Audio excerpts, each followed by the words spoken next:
ഒരു ത്വലാഖ് ചൊല്ലിയാൽ ആ പെണ്ണിനെ ഇദ്ദയിരിക്കൽ നിർബന്ധമാണ്. 3 മാസക്കാലം ഇദ്ദയിരിക്കുന്ന പെണ്ണിനെ സംബന്ധിച്ചിടത്തോളം നിങ്ങൾക്ക് വേണോ വേണ്ടേ എന്ന് തീരുമാനിച്ചുകൊണ്ട് മടക്കിയെടുക്കാനുള്ള അവസരമുണ്ടല്ലോ സഹോദരങ്ങളെ. രണ്ടാമത്തെ ത്വലാഖ് ചൊല്ലിയാലും അങ്ങനെയാവാം. നിക്കാഹില്ലാതെ ഇദ്ദയിലിരിക്കുന്ന സമയത്ത് മടക്കിയെടുത്തു എന്ന് പറയുന്നതിലൂടെ പെണ്ണിനെ നിങ്ങൾക്ക് മടക്കിയെടുക്കാൻ അവസരമുണ്ട്. എന്നാൽ 3 ത്വലാഖും അങ്ങ് ചൊല്ലിപ്പിരിച്ചാൽ പിന്നെ ഇവിടെ മടക്കിയെടുക്കുന്ന പ്രശ്നമേ ഇല്ല. ഇനി മടക്കിയെടുക്കാൻ അവസരമുണ്ട്. എപ്പോഴാ? അവളെ വേറെ ഒരാള് വിവാഹം ചെയ്ത് അദ്ദേഹം ആ പെണ്ണുമായി സംസർഗം നടത്തി എന്ന് പൂർണ്ണമായി ബോധ്യപ്പെട്ട് അയാൾ വേണ്ടാന്ന് പറഞ്ഞിട്ട് ത്വലാഖ് ചൊല്ലിയാൽ ആ പെണ്ണിനെ നമുക്ക് വീണ്ടും വിവാഹം ചെയ്യാം. അല്ലാതെ 3 ത്വലാഖ് ചൊല്ലിയ പെണ്ണിനെ പ്രിയപ്പെട്ട സഹോദരങ്ങളെ വിവാഹം ചെയ്യാൻ അത് നിക്കാഹിലൂടെയാണെങ്കിലും അല്ലെങ്കിലും ഒരു പഴുതുമില്ലെന്ന് ഇസ്ലാം പഠിപ്പിച്ചു. അതുകൊണ്ടാണ് അല്ലാഹുവിന്റെ റസൂല് പഠിപ്പിച്ചത് അബ്ഗദുൽ ഹലാലി അത്വലാഖ്. ത്വലാഖിൽ വെച്ച് ഏറ്റവും ഹലാലായ കാര്യങ്ങളിൽ വെച്ച് ഏറ്റവും ദേഷ്യമുള്ള കാര്യം അല്ലാഹുവിന് അതാ ത്വലാഖാണെന്ന് സയ്യിദുനാ മുഹമ്മദുർ റസൂലുള്ളാഹി. സംഗതി ഹലാല എങ്കിലും അല്ലാഹുവിനോട് അതിന് താല്പര്യമില്ല എന്ന് പറഞ്ഞാൽ ത്വലാഖ് ചൊല്ലിയവന് ശിക്ഷയുണ്ടെന്നല്ല, അനുവദിക്കപ്പെട്ട കാര്യമാണെങ്കിലും അല്ലാഹുവിന് അതിന് താല്പര്യമില്ല. അങ്ങനെയുണ്ടല്ലോ കുറെ കാര്യങ്ങൾ. അങ്ങനെയുള്ള ഒരു വിഷയമാണ് ത്വലാഖ് ചൊല്ലുക എന്ന് പറയുന്നത്. അതുകൊണ്ട് ഒരിക്കലും പ്രിയപ്പെട്ട സഹോദരങ്ങളെ സഹോദരിമാരെ ത്വലാഖിലേക്ക് കലാശിക്കുന്ന ഒരവസ്ഥയുണ്ടാകാതിരിക്കാൻ പരിശുദ്ധമായ ഇസ്ലാം കുടുംബ ജീവിതവുമായി ബന്ധപ്പെട്ടുകൊണ്ട് ചില നിയമങ്ങൾ നൽകിയിട്ടുണ്ട്. പെണ്ണ് അച്ചടക്കമുള്ളവനായി ജീവിച്ചാൽ അച്ചടക്കത്തോടെ ജീവിക്കുന്ന പെണ്ണിനെ കാത്തിരിക്കുന്നത് അച്ചടക്കമുള്ള ഭർത്താവാണ്. അതേസമയം കളിച്ചു ചിരിച്ച് ഇസ്ലാമിന്റെ മതമൂല്യങ്ങളെ എല്ലാം ഓവർടക്ക് ചെയ്ത് ജീവിക്കുന്ന പെണ്ണാണെങ്കിലോ അവളെ കാത്തിരിക്കുന്നത് അതുപോലെയുള്ള ഒരു ഭർത്താവാണ്. അൽ ഖബീസാതു ലിൽ ഖബീസീന വൽ ഖബീസൂന ലിൽ ഖബീസാത്ത്. എന്റെ ആശയമല്ല, ഖുർആൻ പറയുന്നു അൽ ഖബീസാതു ലിൽ ഖബീസീൻ. ചീത്ത പെണ്ണുങ്ങൾക്ക് അതുപോലെയുള്ള ആണുങ്ങളെയാണ് അല്ലാഹു തആല സെലക്ട് ചെയ്തത്. വൽ ഖബീസൂന ലിൽ ഖബീസാത്ത്. നീചരും നികൃഷ്ടരുമായ ജനങ്ങൾക്ക് അല്ലാഹു തആല ഒരുക്കി തയ്യാറാക്കി വെച്ചിട്ടുള്ളത് അത്തരക്കാരായ പെണ്ണുങ്ങളെയാണ്. വത്തയ്യിബൂന ലിത്തയ്യിബാതി വത്തയ്യിബാതു ലിത്തയ്യിബീൻ. നല്ല ആണുങ്ങൾക്ക് നല്ല പെണ്ണുങ്ങളുണ്ട്, നല്ല ദമ്പതിമാർക്ക് നല്ല വരന്മാരെ, അതാ നല്ല വധുക്കൾക്ക് നല്ല വരന്മാരെ അല്ലാഹു തആല വരച്ചിട്ടുണ്ട്. കുഫു ഒപ്പിക്കുക എന്ന ഒരു സമ്പ്രദായം ഫിഖ്ഹിന്റെ ഗ്രന്ഥങ്ങളിൽ നമുക്ക് കാണാം. എന്നാൽ പ്രിയപ്പെട്ടവരെ, നല്ല ദാമ്പത്യം ഇവിടെ അതാ നടപ്പിലാകാൻ അല്ലാഹുവിന്റെ ഒരു തീരുമാനമുണ്ടെങ്കിൽ അതാ നല്ല ദീനീ ചിട്ടയോടെ ഇസ്ലാമിന്റെ മതമൂല്യങ്ങളെ അനുസരിച്ചുകൊണ്ട് ജീവിക്കുന്ന ഒരു സാഹചര്യം നമുക്കുണ്ടായാൽ നമ്മെ പിടികൂടുന്നത് അത്തരണത്തിലുള്ള നല്ല ഒരു ഭർത്താവിന് തന്നെയാണ്. സ്വാഭാവികമായോ അങ്ങനെയാണ് ഉണ്ടാവുക. വിവാഹം കഴിക്കാൻ വരുമ്പോ നല്ല മുഖമൊക്കെയൊക്കെ ഇട്ട പെണ്ണാണെങ്കിൽ ഒരു കോളേജ് കുമാരനെ സംബന്ധിച്ചിടത്തോളം, അല്ലെങ്കിൽ നമസ്കാരത്തിലോ നോമ്പിലോ ഇസ്ലാമിന്റെ മൂല്യങ്ങളിലോ അത്രയേറെ ശ്രദ്ധയില്ലാത്ത ഒരു ചെറുപ്പക്കാരനെ സംബന്ധിച്ചിടത്തോളം മുഖമൊക്കെ ഇട്ട് വന്ന പെണ്ണിനെ ഇഷ്ടപ്പെടില്ല. അവന്റെ കൂട്ടുകാരെന്നെ പറയും, സിദ്ദീഖേ അതെന്തായാലും നമുക്ക് വേണ്ടത്, അത് കുറച്ച് ഓവറാണ്. അവള് നിസ്കാരപ്പായെന്നാ വരുന്നെന്നാ തോന്നുന്നത്. കാരണം മുഖമക്കനെ പോലും അവൾ കഴിച്ചിട്ടില്ല, അതുകൊണ്ട് അത് നമുക്ക് ഒക്കൂല, അത് അല്പം ഓവറാണ് എന്ന് പറയും. അല്ലേ? അപ്പൊ അങ്ങനെയാണല്ലോ വിവാഹം നടത്തുന്നതിന് മുമ്പായിട്ട് ആ ഒരു ചടങ്ങ്, പെണ്ണ് കാണുക എന്ന ചടങ്ങ് തന്നെ നിർവഹിക്കുന്നത് എത്ര വലിയ ആഭാസകരമായിട്ടാണ്.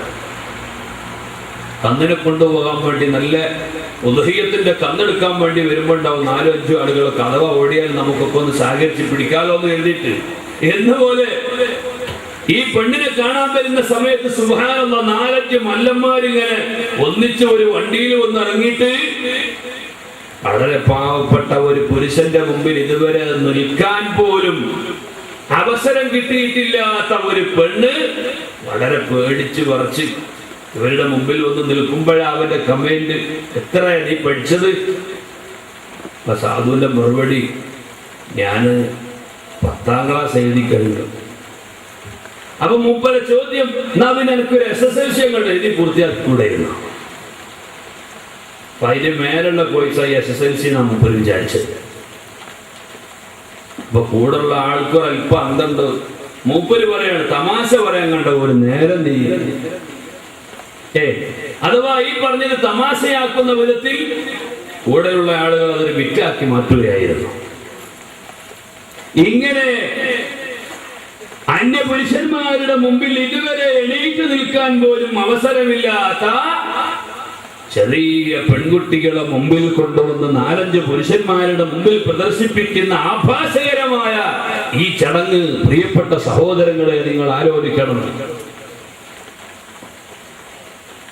സത്യം പറഞ്ഞാൽ ഇന്നത്തെ സ്ത്രീകളെ സംബന്ധിച്ചിടത്തോളം അതൊന്നും ഒരു പ്രശ്നമുള്ള കാര്യമല്ല.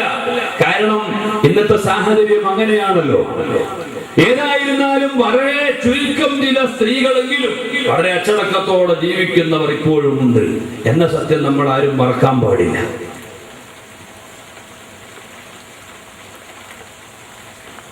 അപ്പോൾ ആ വിവാഹത്തിന്റെ ആദ്യഘട്ടത്തിൽ തന്നെ അവൾ മുഖമക്കര ധരിച്ച്, അല്ലെങ്കിൽ ഒരു സ്വാലിഹത്തായ പെണ്ണിന്റെ ഒരു പർദ്ദയോ അല്ലെങ്കിൽ വേഷവിധാനമോ ധരിച്ചുകൊണ്ട് വന്നാൽ ആ ഭർത്താവിന്, ആ മുമ്പിലിരിക്കുന്ന ചെറുപ്പക്കാരൻ ഒരു ദീനീ സ്ട്രിക്റ്റിൽ ജീവിക്കാൻ താല്പര്യം കാണിക്കാത്തവനാണെങ്കിൽ, അല്ലെങ്കിൽ ഒരു 40% ആളാണെങ്കിൽ, അവനെ സംബന്ധിച്ചിടത്തോളം അവളെ ഇഷ്ടപ്പെടുകയില്ല. പിന്നെയോ മുടിയൊക്കെ ഇങ്ങനെ ഇപ്പിയും ചിപ്പിയും കുപ്പിയൊക്കെ ആക്കി ഒരു പ്രത്യേക സ്റ്റൈലിൽ ഇങ്ങനെ മുമ്പിൽ വന്ന് നിൽക്കുമ്പോ ചിലപ്പോൾ ഒരു പക്ഷേ അവനെ ഇഷ്ടപ്പെടുക. ആ പെണ്ണിന് ധീരമായ ഒരൽപ്പം ബന്ധം മാത്രമേ ഉണ്ടാവുകയുള്ളൂ. നമസ്കാരത്തിന്റെ കാര്യത്തിലും മറ്റു നിയമങ്ങളിലുമൊക്കെ അവൾക്ക് കർശനമില്ല. അവരുടെ ജീവിതത്തിൽ മതത്തിന്റെ മൂല്യങ്ങളോട് താല്പര്യവുമില്ല. അടിച്ചുപൊളിയായി ജീവിക്കുകയും വീടുകളിലുള്ള ടിവികളിലും ചാനലുകളിലും പ്രത്യക്ഷപ്പെടുന്ന മുഴുവൻ സീരിയലുകളും കണ്ട് ജീവിക്കുന്ന പെണ്ണിനെ സംബന്ധിച്ചിടത്തോളം, പ്രിയപ്പെട്ട ചെറുപ്പക്കാരെ, നിങ്ങൾ ആലോചിക്കുക, ആ പെണ്ണിന് ഒരിക്കലും തന്നെ ദീനിനോട് അത്ര വലിയ താല്പര്യമുണ്ടാവുകയില്ല. നിങ്ങൾ വിവാഹം കഴിക്കുന്നത് ആ പെണ്ണിനെ ആയാൽ നിനക്ക് ആ പെണ്ണിനെ നന്നാക്കാനൊക്കുമോ? ആ പെണ്ണ് നിന്നെ നിയന്ത്രിക്കുമോ? പിന്നെ രണ്ടുപേരുടെയും മര ഈമാനും മര ഇസ്ലാമും കൂടിയിട്ട് പരസ്പരമുള്ള ദാമ്പത്യ ജീവിതത്തിൽ, പ്രിയപ്പെട്ട സഹോദരങ്ങളെ, സഹോദരിമാരെ, എത്രയോ കുസുമങ്ങൾ ഉണ്ടാകുന്നു. ആ ഉണ്ടാവുന്ന കുസുമങ്ങൾക്ക് ഇസ്ലാമിക നിയമം പഠിപ്പിക്കാൻ മാനസികമായ പിന്തുണയില്ല. അങ്ങനെ ആ കുടുംബം നശിച്ചു പോവുകയാണ്. എങ്ങനെയാണ് നാം കാണുന്നതെങ്കിൽ പരിശുദ്ധമായ ഖുർആൻ പറയുന്നു, അൽ ഖബീസാതു ലിൽ ഖബീസീന വൽ ഖബീസൂന ലിൽ ഖബീസാത്ത്. നീചരും നികൃഷ്ടരുമായ പെണ്ണുങ്ങളെ അത്തരക്കാരായ പുരുഷന്മാർക്ക് വേണ്ടിയുള്ളതാണ്. അതേസമയം നല്ല സ്വഭാവമുള്ള പെണ്ണുങ്ങളെയും ആണുങ്ങളെയും അത്തരക്ക് വേണ്ടി അല്ലാഹു തആല സെലക്ട് ചെയ്തിരിക്കുന്നുവെന്ന് പരിശുദ്ധമായ ഖുർആൻ. നിങ്ങൾ കണ്ടില്ലേ? ഇതിന്റെ ഏറ്റവും വലിയ തെളിവാണ് മഹാനായ അഷ്റഫുൽ ഖൽഖ് മുഹമ്മദുർ റസൂലുള്ളാഹി സല്ലല്ലാഹു അലൈഹി വസല്ലമ തങ്ങളുടെ പുത്രിമാർ, അവിടത്തെ അല്ലാഹു തആല നൽകിയ സൈനബ, റുഖയ്യ, ഉമ്മു കുൽസൂം, ഫാത്തിമ റളിയല്ലാഹു അൻഹുന്ന. ഇവർക്ക് അല്ലാഹു തആല നൽകിയ ആദ്യത്തെ ഭർത്താക്കന്മാരെന്ന് ആലോചിച്ചു നോക്കൂ. 4 പുത്രിമാരുള്ള നബി സല്ലല്ലാഹു അലൈഹി വസല്ലമ തങ്ങളുടെ ഒന്നാമത്തെ മകളായിരുന്ന സൈനബ് എന്ന് പറയുന്ന പെണ്ണിനെ വിവാഹം ചെയ്തു കൊടുത്തത് ആരാ? അബുൽ ആസ് ഇബ്നു റബീഅ എന്ന് പറയുന്ന മനുഷ്യനാണ്. അബുൽ ആസ് ഇബ്നു റബീഅ. രണ്ടാമത്തെ പുത്രിയെ അല്ലാഹുവിന്റെ റസൂല് വിവാഹം ചെയ്തു കൊടുത്തു. റുഖയ്യയെയും ഉമ്മു കുൽസൂമിനെയും. ഉത്ബയും റുഖയ്യയും തമ്മിൽ വിവാഹം നടന്നു. ഉത്ബയും ഉമ്മു കുൽസൂം തമ്മിൽ വിവാഹം നടന്നു. രണ്ടും റസൂലുള്ളാഹിന്റെ മുത്താഫയായ അബൂലഹബിന്റെ മക്കളാണ്. അബൂലഹബിന് 3 പുത്രന്മാരാ ഉള്ളത്. ഉത്ബ, ഉത്തൈബ, മുഅത്തിബ്. ഈ ഉത്ബ എന്ന് പറയുന്ന ദുഷ്ടനായ മനുഷ്യനല്ലാത്ത 2 പേരും ഇസ്ലാമിലേക്ക് കടന്നു വന്നവരാണ്. എന്നാൽ പ്രിയപ്പെട്ട സഹോദരങ്ങളെ, ഉത്ബയും ഉത്തൈബയും ഇതാ അബൂലഹബിന്റെ 2 മക്കൾ നബിയുടെ വീട്ടിൽ വന്നു. അബൂലഹബ് എന്നിട്ട് പറഞ്ഞു, മുഹമ്മദ്, നിന്റെ മകളായ റുഖയ്യയെ കൊണ്ടും ഉമ്മു കുൽസൂമിനെ കൊണ്ടും നമുക്ക് വിവാഹം അങ്ങ് നടത്തിയാലോ? മുത്താപ്പ് ഒന്ന് സംസാരിക്കല്ലേ? നബി സല്ലല്ലാഹു അലൈഹി വസല്ലം തങ്ങളുടെ പിതാവ് നേരത്തെ മരണപ്പെട്ടു പോയില്ലേ സഹോദരന്മാരെ? അതുകൊണ്ട് പിതാവിന്റെ സ്ഥാനത്ത് കാർമ്മികത്വം വഹിക്കേണ്ട അബൂലഹബ് അവിടുന്ന് പറയുന്നു, നമ്മൾ സൈനബിനെയും അതുപോലെ ഉമ്മു കുൽസൂമിനെയും അതുപോലെ തന്നെ റുഖയ്യയെയും വിവാഹം ചെയ്യണം. അതിന് നമ്മൾ എന്ത് വഴിയാ സ്വീകരിക്കുന്നത്? മുത്താപ്പ് എന്ന് പറഞ്ഞാൽ അതാണ് നല്ലത്. അവിടുന്ന് പറഞ്ഞു, ഏതായാലും വിവാഹ പ്രായമെത്തിയിട്ട് ഇപ്പോൾ ഉത്ബയും ഉത്തൈബയും നിൽക്കുകയാണല്ലോ, എങ്കിൽ പിന്നെ നമുക്ക് അവരെ കൊണ്ടങ്ങ് വിവാഹം നടത്തിയാലോ? അല്ലാഹുവിന്റെ റസൂൽ തീരുമാനിച്ചു, എങ്കിൽ പിന്നെ അങ്ങനെ ആവട്ടെ. സുബ്ഹാനല്ലാഹ്, റുഖയ്യയെ ഉത്ബക്ക് കെട്ടിച്ചു കൊടുക്കാൻ തീരുമാനിച്ചു. അതുപോലെ ഉമ്മു കുൽസൂമിനെ ഉത്തൈബക്കും വിവാഹം അങ്ങ് ഉറപ്പിച്ചു. നിക്കാഹ് നടത്തി. അറബികളിൽ ഒരു സമ്പ്രദായമുണ്ട്, നിക്കാഹ് നടത്തി 1 മാസം കഴിഞ്ഞിട്ട് ആ വീട്ടിലേക്ക് ക്ഷണിക്കാറുള്ളത്. അങ്ങനെ നിക്കാഹ് കഴിഞ്ഞ് വീട്ടിലേക്ക് ക്ഷണിക്കാൻ വേണ്ടി ഓരോരോ ദിവസങ്ങൾ ഇങ്ങനെ കാതോർത്തു നിൽക്കുന്നു. പ്രിയപ്പെട്ട സഹോദരങ്ങളെ, വളരെ ഗൗരവത്തോടെ നമ്മൾ ഈ സംഭവത്തെ നോക്കി കാണേണ്ടതാണ്. അള്ളാഹുവിന്റെ റസൂലിന്റെ ജീവിതത്തിലെ ഏറ്റവും വലിയ പരീക്ഷണത്തിന്റെ ഘട്ടമാണിത്.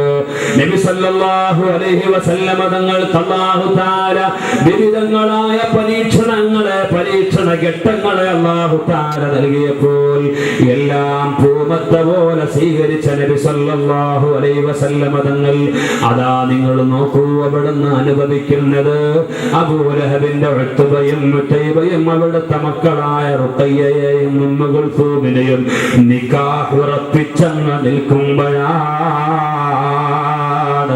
മുമ്പെപ്പോഴോ നബി സല്ലല്ലാഹു അലൈഹി വസല്ലമ തങ്ങളെ കുറിച്ച് അവിടുത്തെ ദീനങ്ങ് പ്രചരിപ്പിക്കാൻ വേണ്ടി കുടുംബത്തേക്ക് ഇറങ്ങിത്തിരിച്ച നബി സല്ലല്ലാഹു അലൈഹി വസല്ലമ തങ്ങളോട് തബ്ബല്ലക യാ മുഹമ്മദ്, മുഹമ്മദ് നശിച്ചു പോകട്ടെ എന്ന് അബൂലഹബ് ഒരു വാക്ക് പറഞ്ഞിരുന്നു. അതിന്റെ പേരിലുള്ള തിരുവചനം ഇതാ, പ്രഖ്യാപനം, അതിനെതിരെ ശബ്ദവുമായിട്ട് പരിശുദ്ധമായ ഖുർആൻ അബൂലഹബിന്റെ ഖണ്ഡനം അങ്ങ് ഇറക്കി കൊടുത്തു. തബ്ബത് യദാ അബീ ലഹബിൻ വതബ് മാ അഗ്നാ അൻഹു മാലുഹു വമാ കസബ സയസ്ലാ നാരൻ ദാത ലഹബ് വംറഅതുഹു ഹമ്മാലത്തൽ ഹതബ് ഫീ ജീദിഹാ ഹബ്ലുൻ മിൻ